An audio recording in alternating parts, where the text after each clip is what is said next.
I'm Marion Jones. Welcome to Second Wind, the podcast where rigor meets reinvention. Each Tuesday, we'll be sitting down with celebrities, influencers, and everyday heroes for a raw and real conversation about overcoming adversity. We'll dive deep into their personal journeys of transformation, from turmoil to triumph, and everything in between. So, set a reminder, grab a coffee, and tune in every week on Apple Podcasts, Spotify, or wherever you get your podcasts for your dose of inspiration as we help you catch your second wind.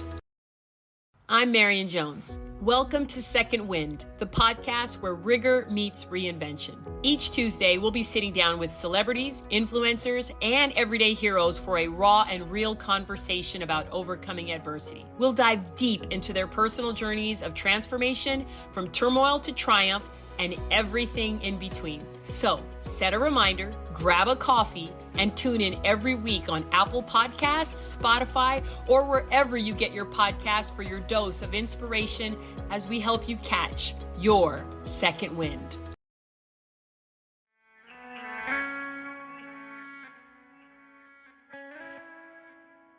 Greetings. This is Hear Her Sports, the female athlete podcast for everyone who loves stories by and about women. In each episode, I introduce a female athlete or a woman in the business of sport. I talk to women from all over and from lots of different sports. They share what they've learned from their sport, tips that you and I can use in our own training and beyond. I am your host, Elizabeth Emery. Hello and welcome. Today is fantastic. I love talking women's sports history, and this week's guest, Karen Heintz, is a pro at storytelling. She remembers all of the names and all the details. I have no idea how she does it. Karen also was a professional women's basketball player, the starting point guard with the Houston Angels of the Women's Basketball League, or WBL, that was founded in 1978. In that inaugural year of the league, the Angels won the championship over the Iowa Hornets. Before playing with the Angels, Karen walked on to Texas A&M in 1974, and then transferred to Baylor as a sophomore. She is still in the record books at both schools in rebounding and scoring. Karen is also one of the very early female athletes to receive an athletic college scholarship. In the episode, Karen tells us all of those stories, and we will hear what it was like to play in the WBL, Karen's memories from those days, what she was paid, plus her thoughts on the current momentum in women's sports. Yep, we're still talking about momentum. We also talk about coaching because Karen has been teaching and coaching for 47 years. She was a head coach for 34 years, winning 797 games, multiple regional finals, and district championships. Karen still plays basketball competitively with the Connecticut Classics, an exceptional 50-plus team that regularly wins National Senior Games championships. This is a perfect episode for aspiring coaches, basketball fans, and students of sports history. Thank you also, Karen, for your kind words about the podcast and what it is doing to record, remember, and value the importance of women's sports history. And now, let's welcome Karen Heintz. Well, Karen, welcome to Hear Her Sports, and thank you for being on the show. Thank you for having me, Elizabeth. This is quite an honor. I've looked at your playlist, and you have a collection of extremely successful and professional women. I'm thrilled to be a part. Well, it is always so fun to talk to all of you. And I'm really glad that we connected via our mutual acquaintance, Brittany, who you met in Cleveland during the Masters Pan Am Games last year. Brittany is a former D1 basketball player and was scorekeeping at the Pan Ams. She told me later how impressive your game was, how much fun it was to watch your team, the Connecticut Classics, play. That's a really good team. We have some amazing women on that team. And Brittany was so welcoming and kind. And, being a young person of, several generations removed, that impressed me that someone of her generation was interested in those of us in our generation. I think it's so important. I mean, I say this a lot. I think it's so important that we all know what the history is. We don't want to repeat ourselves, certainly. And I hope we talk about this. I think it's really great to keep track of how far we've come because sometimes it can be frustrating. And, it all matters. Right.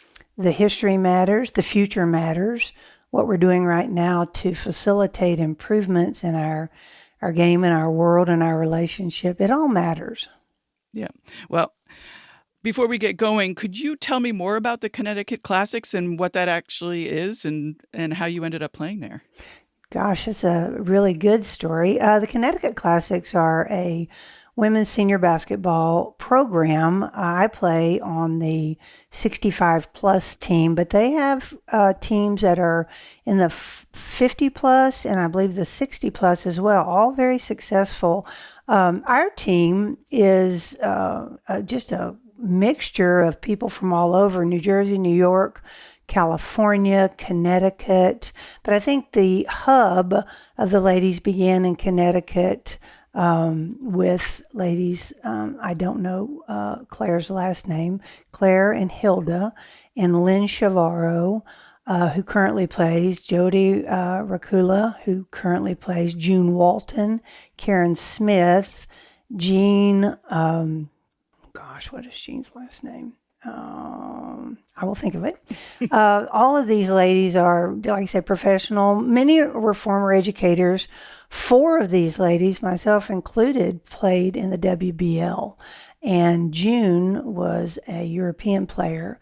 And some of our other ladies did not necessarily play basketball in the WBL, but did play in college. So they have been playing in the National Senior Games for over 12 years.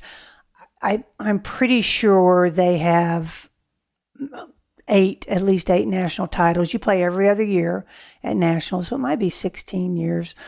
I met them having to play against them, and I had a little team called the Pink Warriors out of Texas, and we're some survivors. Several of them were survivors and played against each other in college. I was at Baylor. 2 ladies were at SFA. Another Baylor teammate, and we played them in New Mexico and played them to 1 point in overtime. That's the closest anybody's been to them in probably 10 or 12 years. And we lost that game because somebody forgot to help the helper. I really need to be in therapy over this because I kept telling him, got to help the helper. I'm going to help. You got to help the helper. Anyway, we laugh about that. So after that, it was a semifinal match. We ended up getting 3rd. They got 1st. It was exhausting. So it was a great battle. And there were probably 200 to 300 people around our court watching it, which is really kind of fun. But anyway, great match. Fast forward a year or so, my husband and I both got COVID, and my team kind of moved on.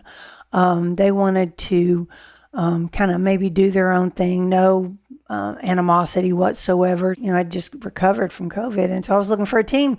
So Lynn Chavarro and I, when she played for the New Jersey team, and I played for the Houston Angels, she was New Jersey Gems, we actually kind of developed a relationship in that when I went north, I stayed with her. I went out to her house. You know, we were 23 years old, 25 years old. And when she came to Houston, she came out to my house and we had dinner with the family. So we had this long-standing relationship. So at the New Mexico games, we were walking out of the parking lot prior to our match, and Lynn said in a very New York accent, "Hey, you, Karen, did you used to play in Houston?" And I went, "Yeah, I played in Houston." She goes, Nah, you're not the same Karen.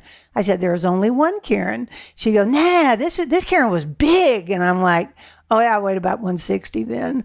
And I weigh about 140 now." She goes, "No way." And so anyway, we were connected in the parking lot of New Mexico Auditorium prior to playing. And I don't know, when my team dropped me, I just called Lynn and I said, "Look, if you ever need a fill-in, I'd love to play." And they're like, "Yes, let me talk to the team, but I'm sure that this will be a positive." And that was 3 years ago. Okay. And I've really had to earn my playing time on that team. I'm telling you, everybody is really good.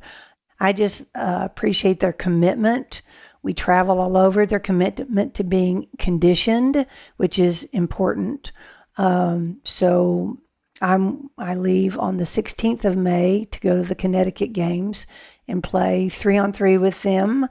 And also I have a 60s team in that tournament, so I'm going to play 60s and then play softball. So life is good. I hadn't realized that those, like the Masters basketball teams drew from all over the country. I don't know, I would expect that the Connecticut Classics were people from Connecticut. Well, I think, like I said, that's the way the course started out. And like Lynn is in New York, Karen Smith, I failed to mention her. She was an All-American at Montclair State and was actually on the Olympic team with Blazejowski, played with Blazejowski. So, I mean, when I say this is a good team, that is not an understatement at all. Yeah. But we have Lori Powers from California. She'll fly in. She's an artist, does beautiful sculptures. I mean, just amazing talent. So a very diverse group. Jody lives part-time in Florida, part-time in Connecticut, but we just say, here's the tournaments, who can be there? And we don't practice together. Right. So that whole slogan, practice makes perfect, does not apply to this group. But you said that you think that conditioning is important. So, okay, you're not practicing together, but you must be doing some training on your own. I train on my own. Okay. The Connecticut group and the New York, New Jersey, they play every Sunday. Oh, wow. They play for 2 or 3 hours. Okay. And that's really helpful. I play pickleball. I do sprinting and, of course, jogging and weight training. But it's really not the same as playing basketball. Basketball and soccer, I feel, are very... the training is very specific to that sport.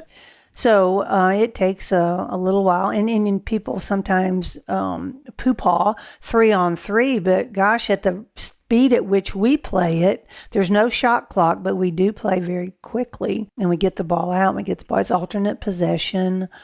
So you've got to go from offense immediately to defense. And there's some tricks to getting that ball in quick if people are kind of slacking. But we've learned those tricks, and hopefully everybody else doesn't. Are you playing at home with another group? I am not. Oh, wow. Okay. I have actually solicited so I have many former players. I've coached for 47 years, and one of my former players' husband is a firefighter in College Station, Texas, and I've just connected with them. They play pickup games. They're 5-on-5, but that's okay. With a bunch of firemen. I mean, the best thing that could happen if I got hurt or something, hey, there's paramedics right on hand. Or needed oxygen. Hey, I can get that. So I'm looking forward to that. That will start up week after next. And the pickleball really does pretty good as far as agility and movement. It mimics some of the moves you make in basketball. But then I'm telling you, this sprinting by yourself is for the birds. It is boring. Ugh, I don't like it. I'm with you. But I don't want to get in a position where I can't perform. I've felt this all my life. Conditioning is on the athlete, right? You don't put in the work, don't expect the results. Right. Just simple as that. Right. Well, you played basketball, as you mentioned, in the WBL, but what was, how did you get started playing basketball? I want to emphasize that you were definitely pre-Title IX. Yes. I'm glad you didn't say prehistoric.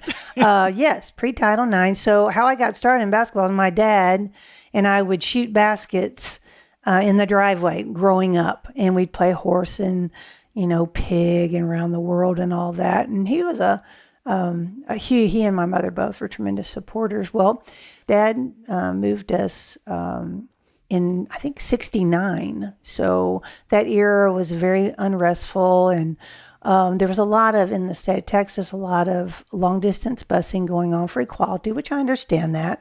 But Dad didn't want us on a bus for an hour and 15 minutes when we could walk to our school, right? Which was probably the same diverse makeup. So we moved to a town called Conroe, and I had never played organized basketball. I'd played softball. My mom had a little softball team we played on. So the first day, we were doing some physical fitness testing, and my coach was the PE teacher. The coach was the PE teacher. And she goes, "Hey, Karen," she said, "you're pretty strong, fast. You want to play basketball?" And I said, "Oh, no, ma'am. I think I'd like to stay in PE with my friends." And she said, "Well, can you sing or dance?" I said, "Well, no, ma'am." She goes, "Well, you're going to fail PE if you don't play basketball." I went, "Well, my gosh." And so I went home and told my mother. And I said, "Mom, this is what this woman said to me." And she goes, "Well, it looks like we need to go shopping for some basketball shoes."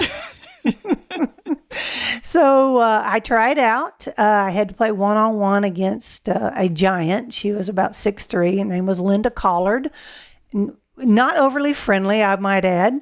And I played one-on-one, and I guess I did okay. And then she saw me play dodgeball against all the girls, and I ended up being the last one standing, and I didn't back down. So I think she saw some basic competitive things in me that, I can't take credit for that. I think that's just the way I was, God made me. And so I get invited to the tryout for the girls basketball team. I mentioned that my dad and I shot and that we watched basketball on TV. Well, in the state of Texas back then, it was 3-on-3, half court. Nobody told me that. I got the ball and I zipped down to that other end, and all of those teammates in there started laughing.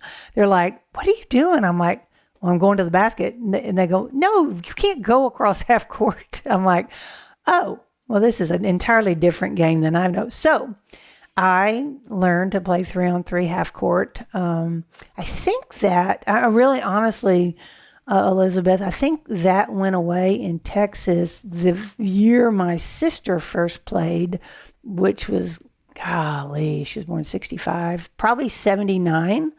And that was the onset of the smaller ball was adapted due to its use in the WBL. So a lot of good things came out of that. So that's how I got started playing basketball, and just played on a very successful high school team, high school program, played for a very good high school coach. And then I had to walk on. I was offered nothing.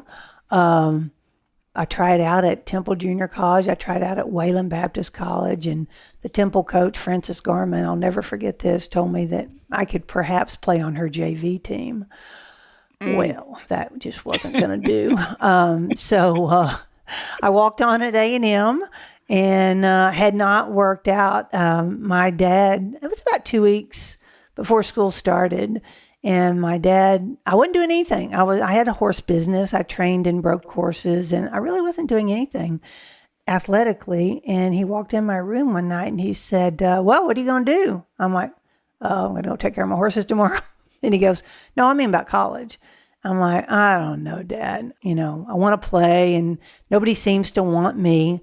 He goes, "Oh, well, okay. Well, you've got about 2 weeks to either get into school or join the Army because you're not living here." I thought my mother would divorce him on the spot. That's awesome. Bill was funny. My dad was hysterical.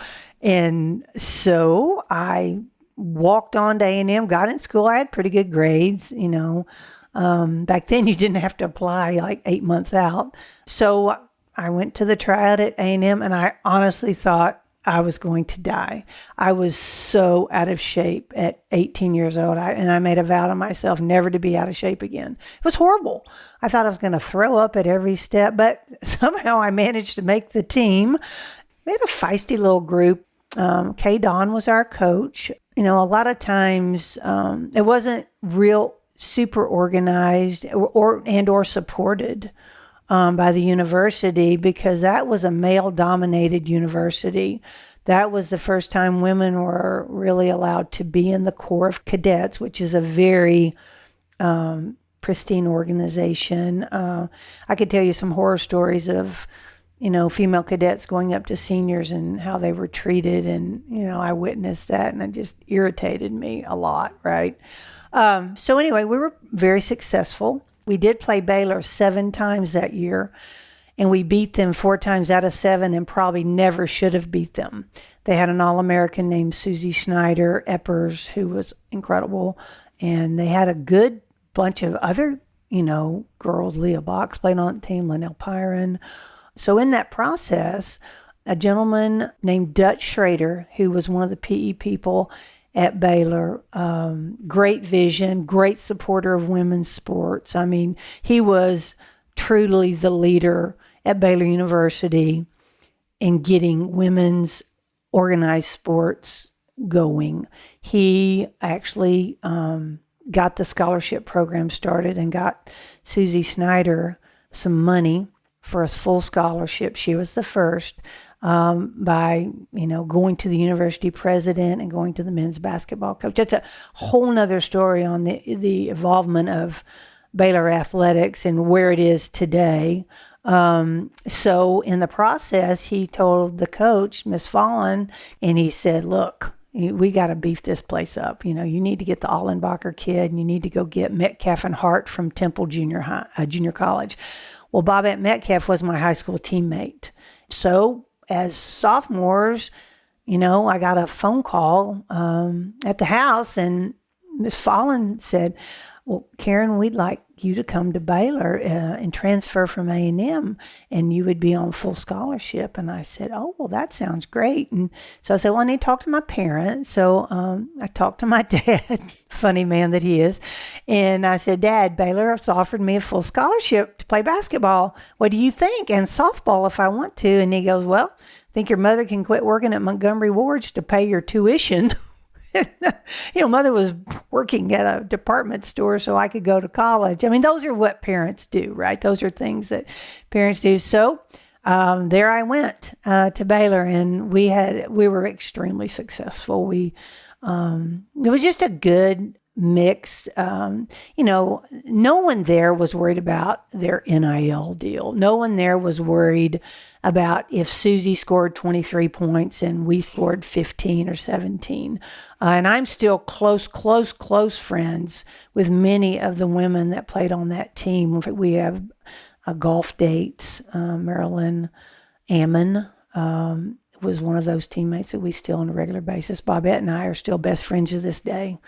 50 years later, we see each other all the time and talk all the time. We got 8th place in 76, 77 and got 5th place in 77, 78. And then Susie graduated, and there went 23 points per game and a bunch of rebounds. I don't know. Do you want me to keep going, Elizabeth? Well, I want to ask you a question because, sure. Like pre-Title IX and in early days post-Title IX, because I think you were in college sort of around 73, 74, 5. Is that correct? 74 through 78, I guess. So early Title IX. I mean, you had a lot of opportunities, but that era was definitely, not full of opportunities. So I'm sort of curious, when you look back, do you have sort of an overall impression of what that era was like? We just wanted to be there. I mean, we drove ourselves to games. We didn't get meal money. Right. Our dressing room, we played at Baylor. Well, we played at Reed Arena at Texas A&M, and I don't remember a lot about the dressing facilities there, but when I transferred to Baylor, we were in a dressing room above the swimming pool, and it smelled like chlorine and was constantly damp. It was like, dressing in a basement constantly. Old gym, stairs straight up. I mean, I like old gyms. That didn't bother me. Very few people, supporters of clearly family. But we did have the first men's practice squad probably in recorded history. We had a bunch of boyfriends or friends or whatever, and I'm still best friends with one of those guys and actually named my son after him because they were just such a tremendous asset to us. But basically the travel, the lack of crowds, lack of recognition, but honestly, we were not brought up to expect. We were brought up, raised to go out, do your job, be good to people, and your effort will deem your success. And it certainly did that. So we really didn't think about it. Now that we think back, and if I get to speak about the Angels and that experience, that will come out, as more the same. Right. It didn't really, improve a lot. Yeah. Do you remember when Title IX passed? Do you remember it passing? Do you remember change? Oh, really? Huh. No, I don't really. It really wasn't. Nobody said, hey, look, Title IX's here. Things are going to change. I don't remember Well, I say I remember the legislation, but I don't remember consciously seeing it put into action. Right. Interesting. Even early playing Right. time. Well, it sounds like you had support in the administration at Baylor, which I find very, I don't know, that's great.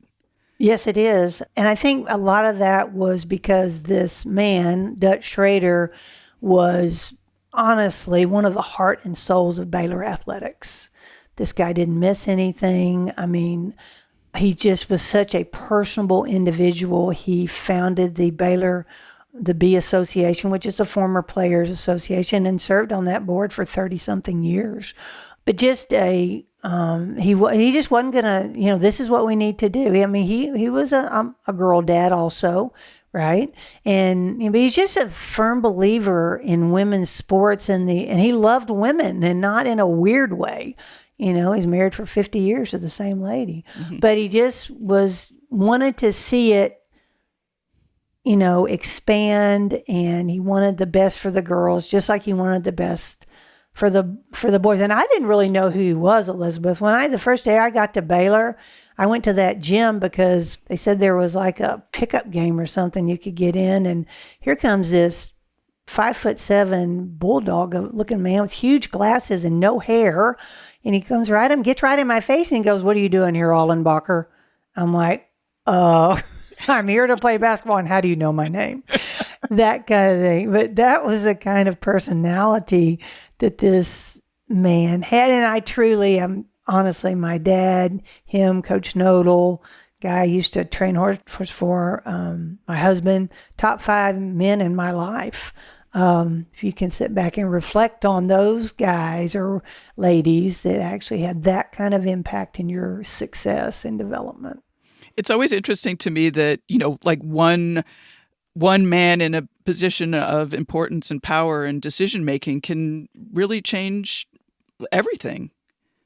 And he did. That's great. And until his death, he continued to be a champion for women's sports and change. And Bill Menifee was actually the men's coach at the time, and Grant Taff was the athletic director and football coach. And I know Dutch went toe-to-toe with those guys and said, here's Title IX, it's in place. We've got to give these women, equality. And there's some other, things that Pam Bowers was the women's basketball coach. I was her graduate assistant in 81.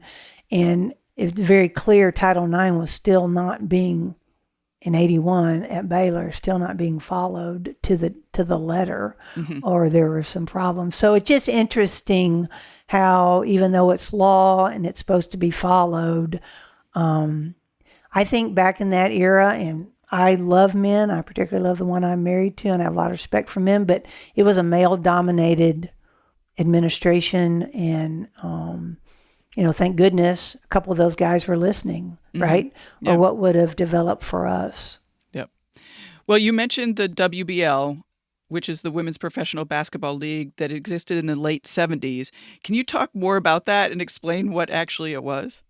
Yes, it was a group of men got together, and I think we're starting to see the quality of athletes that were playing at the time and didn't have anywhere to go if they didn't make the Olympic team, right? And so a man named Hugh Sweeney, who was a big-time tennis player, the guy's 6'8", was a larger-than-life kind of guy, a promoter.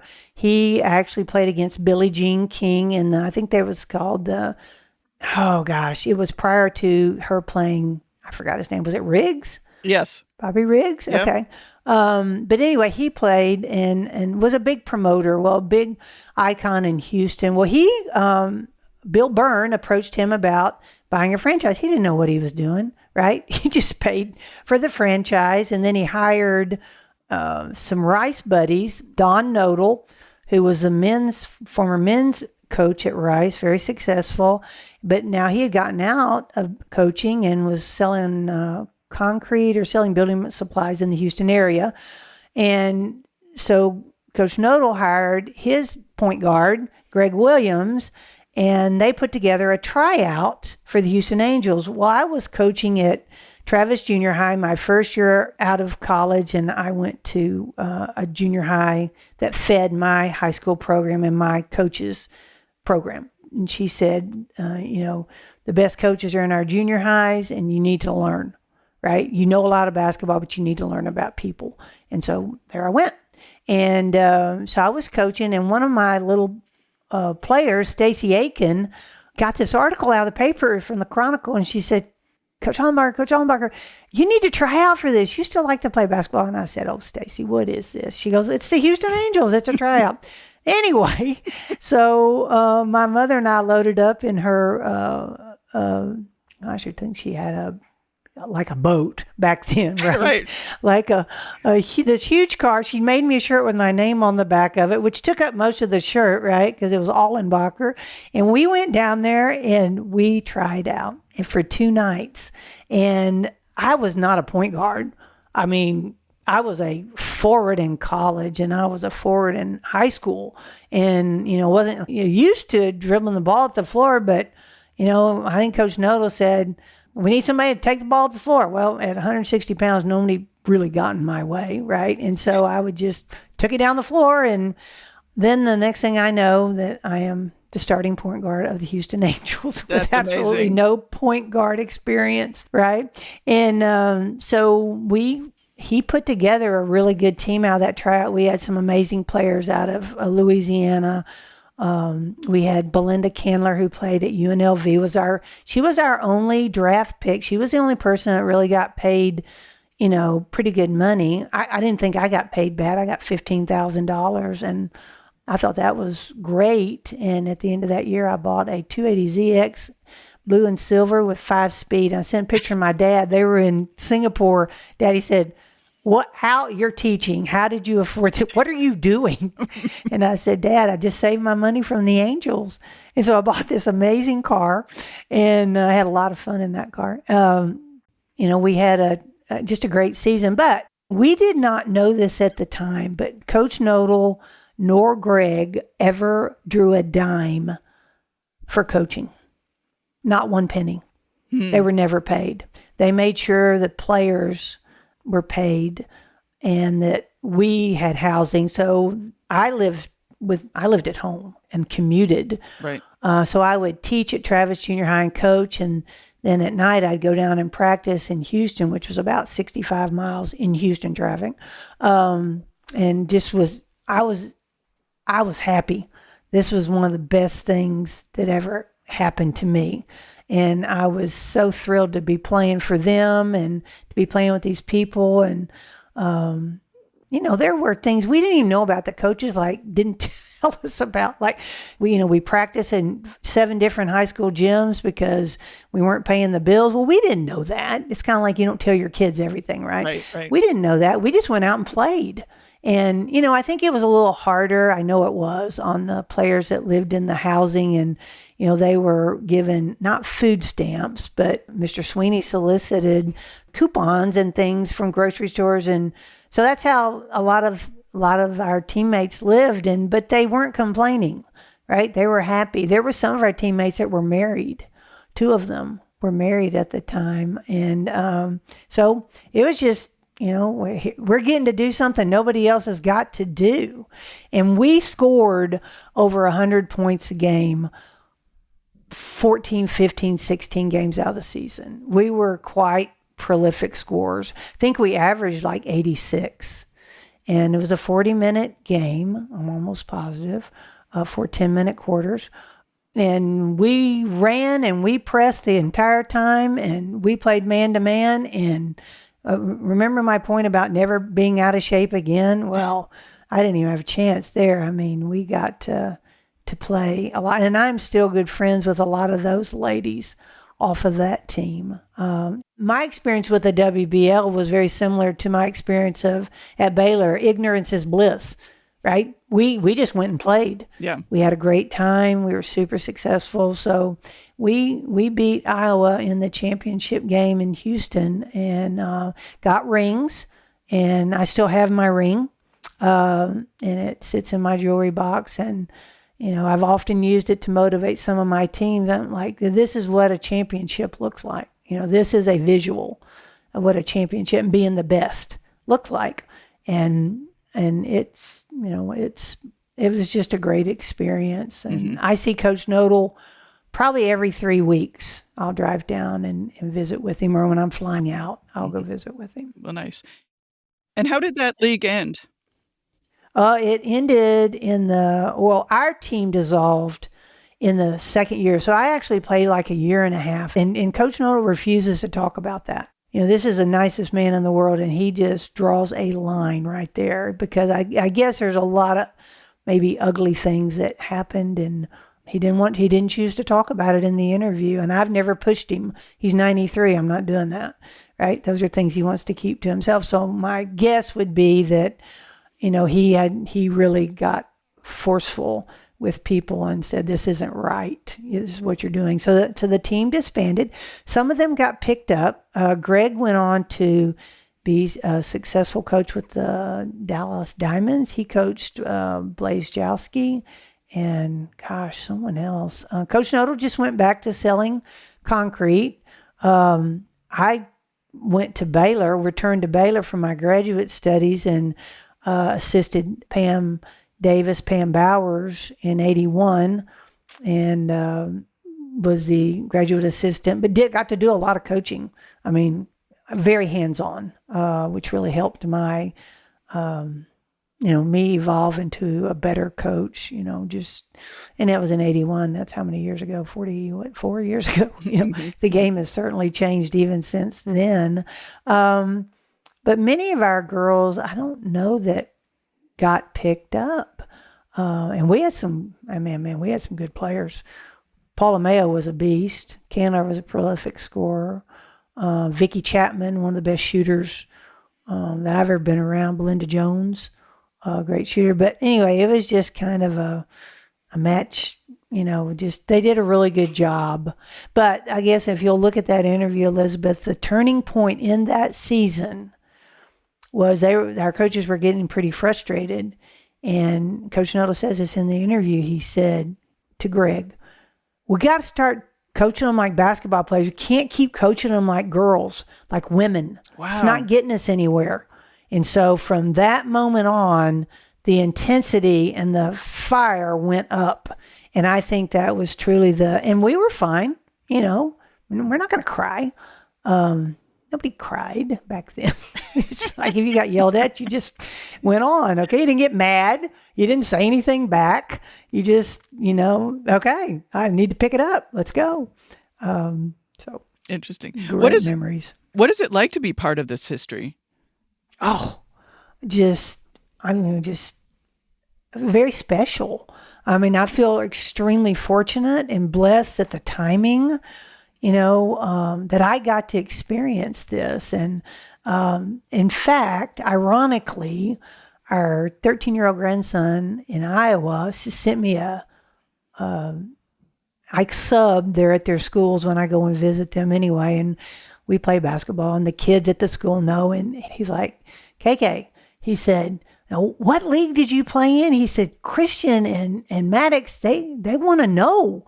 And I'm like, I told him, and I sent him a picture of the ring, and he goes, KK, this is so cool. I'm like, well, I'm glad you appreciate it, dear. But anyway, so getting to kind of pass that down, and then, just getting to interact with those, folks at people that just have an interest in the history are very special too. And I'd like to thank you and everyone else that has just made this episode happen, because it takes people who truly love the sport and love history to make things like this happen. And how does it feel to, now witness this incredible momentum in women's sports, and particularly in women's basketball? I don't know, to think about the opportunities that the players have now. I feel like I was a part, or was blessed and fortunate to be a part of a movement or a piece of history that accelerated or not made this happen, that would be very arrogant, but was kind of did the groundwork Right. for this. And to actually be interviewed or asked about our involvement it just makes it even more special. But super proud that to be able to look back and say, this is where we were. This is where you go, girls. That's it. There's absolutely no, gosh, I wish I would have had that. Or no, among the women that I play with, it's like, good for them. Go, girls. And, I feel like this past year or year before last, that whole series with Iowa, right? And of course, what Gino has done at Connecticut just made it, one, to stay in the same place for 40 years coaching anything is phenomenal, because you're going to make somebody mad along the way, right? You're not going to do exactly what these people want all of the time. But like I said, going back to Iowa, so when I sub in those schools the past couple of years, boys and girls in the middle school, 6th, 7th, 8th grade, they've all got on what shirt? Caitlin Clark. Mm-hmm. And just a tremendous boost to, women's sports and women's basketball. And I think there's just a lot more respect for the women's games across the board. Again, what you are doing is bringing attention, and just cannot thank you enough, because it's really helped. But no, I'm like, it's fun to just watch. And like I said, just you want to see other people succeed in what you have done. And there are people that from the 60s at Baylor, we had a reunion, and, they were just a club organization then, but they're like, no, nobody's like, oh man, I wish I could have had that, or what could I have done with an NIL deal? I find it very interesting that you said that nobody that thinks like, wow, I really wish I could be playing now instead of, 30, 40 years ago. Absolutely not. I mean, it's, I think our pride is in our contribution of laying the groundwork. We did what we did because we loved it. We hope that is still a huge part of it, whatever sport it is. Do what you love. Participate in what you love. But and on the flip side of that, there's no way that if you didn't really love it with that type of expectations and intensities and the portal, if I don't perform, I know that there's somebody in the portal waiting to so they have to love it, right? They can't just do this for the NIL aspect of it. And I think a lot of it, and I'll give a shout out to these two coaches again, that I think a lot of young women know what the expectation is as a player, as a person, as a teammate at these storied programs that Gino has at Connecticut and that Vic is building at the University of Texas. Not just anyone with their personality or their vision, right? I think, and I'll just expand on that. If you're a selfish me guy, I don't think you're going to play for Vic or Gino. I think you're going to weed yourself out. You've got to love the game, love your team, be committed to your university and getting your degree. I think what we see now are those kind of people are continuing to be successful. And I think that's a big shout out. Yeah, definitely. And you are still very much involved in basketball and coaching and academics. Absolutely. My son asked me the other day, how many decades is this, Mom? And I said, this is the top side of 4 decades. Took a little basketball job at a parochial school just because I like to serve. I think that's one of the ways that we can give back. I don't really need to make a lot of money, and I darn sure need to be able to travel whenever I want to. So this was a great little gig, a little school called Alpha Omega, and we got it turned around, and just building those things like commitment and was fun. I still officiate basketball. I love it. I actually have, this is not a promo by any means, but I have a little organization, little sole proprietorship called Coach to Coach. And I contract to school districts to work with their coaches. And I wish somebody 40-something years ago would have said, that's probably not a good idea to bench your best player because she backtalked.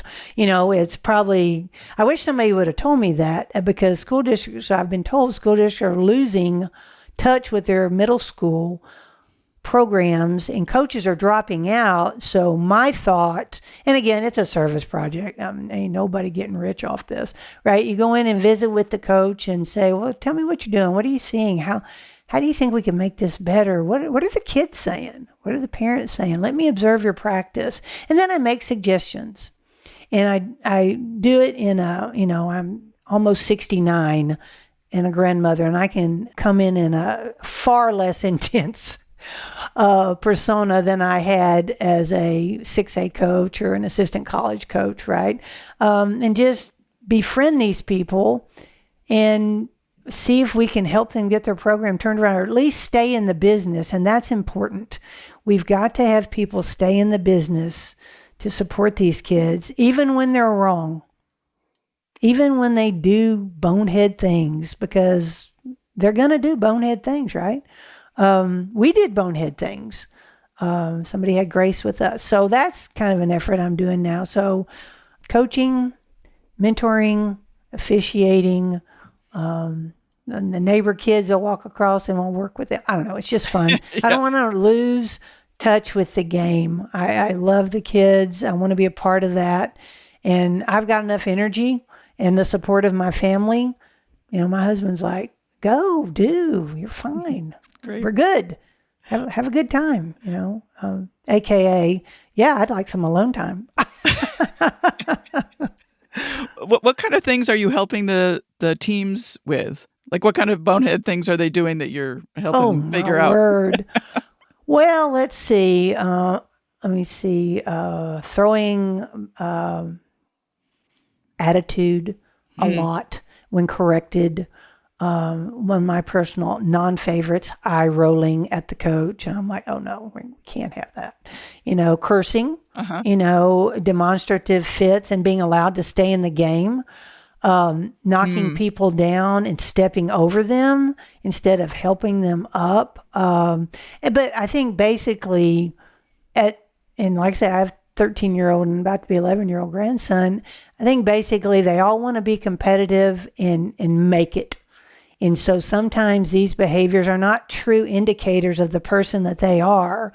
And so one of the, and I'm going to tell you, Elizabeth, I've had some incredible assistant coaches that I have watched them work their magic, because as a head coach, sometimes it gets to be in, the good guy, bad guy thing, right? And the assistant coach, and I've only been an assistant coach one time, and I probably would not repeat that experience again. I feel like my skill set is more of in a head coaching role, but I've watched them just like pull the kid out and like, hey, gosh, give me a name. Abby, what are we thinking?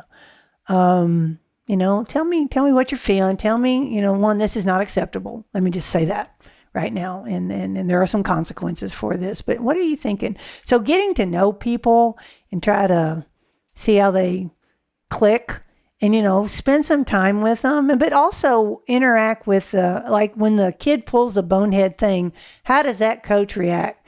Does that coach go, oh, you're out of here, right? Or does the coach say, sub? The kid knows they've messed up, right? Effort in practice, going 30% instead of going 50%. So coaches, let's make this thing competitive, right? So we're going to do some chippy drills and we're going to 10 right, 10 left. Whoever wins doesn't have push-ups. It's simple stuff. I've even done things like in situations where kids are not real good at what I call PT, personal touches, like high fives and back slaps and pats on the head, So I have my manager or the manager say, so we're working with the Maroons today. I want to see how many PT don't. Just start charting it, right? And if they get so many, then they've, and these are just little things. And then at the end of practice, you say, okay, Maroons, you only had 15 PTs today. 15 times in a 2-hour practice that you could say or give somebody some high five. Really? We can do better than this. And we have seen immediate improvement in team performance and smiles. Basketball kids don't smile near as much as volleyball kids and softball kids. Basketball kids are super intense. Soccer kids, super intense. It's just how they play. And so we saw some improvement in that. And I don't know, it's just I just enjoy being able to go in and work with people. Same thing when you're officiating. It's very, very easy to de-escalate a situation when you're officiating. You step toward, if it's a rough jump ball, you just step in.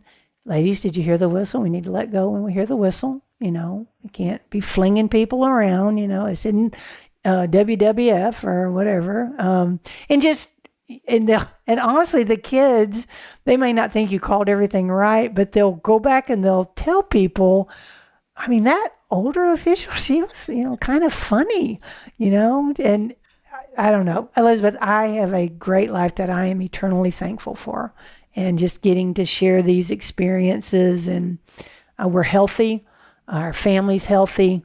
It's not going to be like that for the rest of our years, right? Maybe, so I have a personal philosophy. Why save the good stuff for later? Just go do what you want to do. Well, it's been incredible to talk to you. I'm so glad we got together.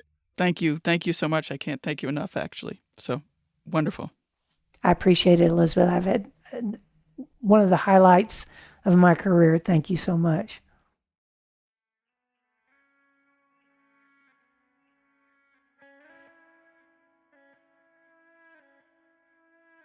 Karen, 10,000 thank yous for absolutely everything you did to make this episode. For example, thank you for digging in your attic for all of those old photos. I just love seeing those. I am so happy and honored to have met Karen. It means a lot to hear from women throughout the history of women's sports and to hear all of their stories. It is amazing how even within the same year, depending on where you lived and who was directing your athletic program, experiences were notably different. And dear listeners, thank you for being here. There are lots of links in Karen's show notes page. Find a photo of the Angels, plus other snapshots Karen found, links to other related episodes, and to the video interview Karen mentions in our conversation. All that is at hearhersports.com. There is also a link to our affiliate partner, Do Yoga With Me. If you are looking for yoga you can do at home, Do Yoga With Me is the best that I know. Support Hear Her Sports by joining Do Yoga With Me classes from the show notes page of this episode, or go to the support tab on our website at hearhersports.com/support. That is all for this week. Spring is here. Let's all enjoy some time outside in the woods before I see you in 2 weeks. Bye-bye.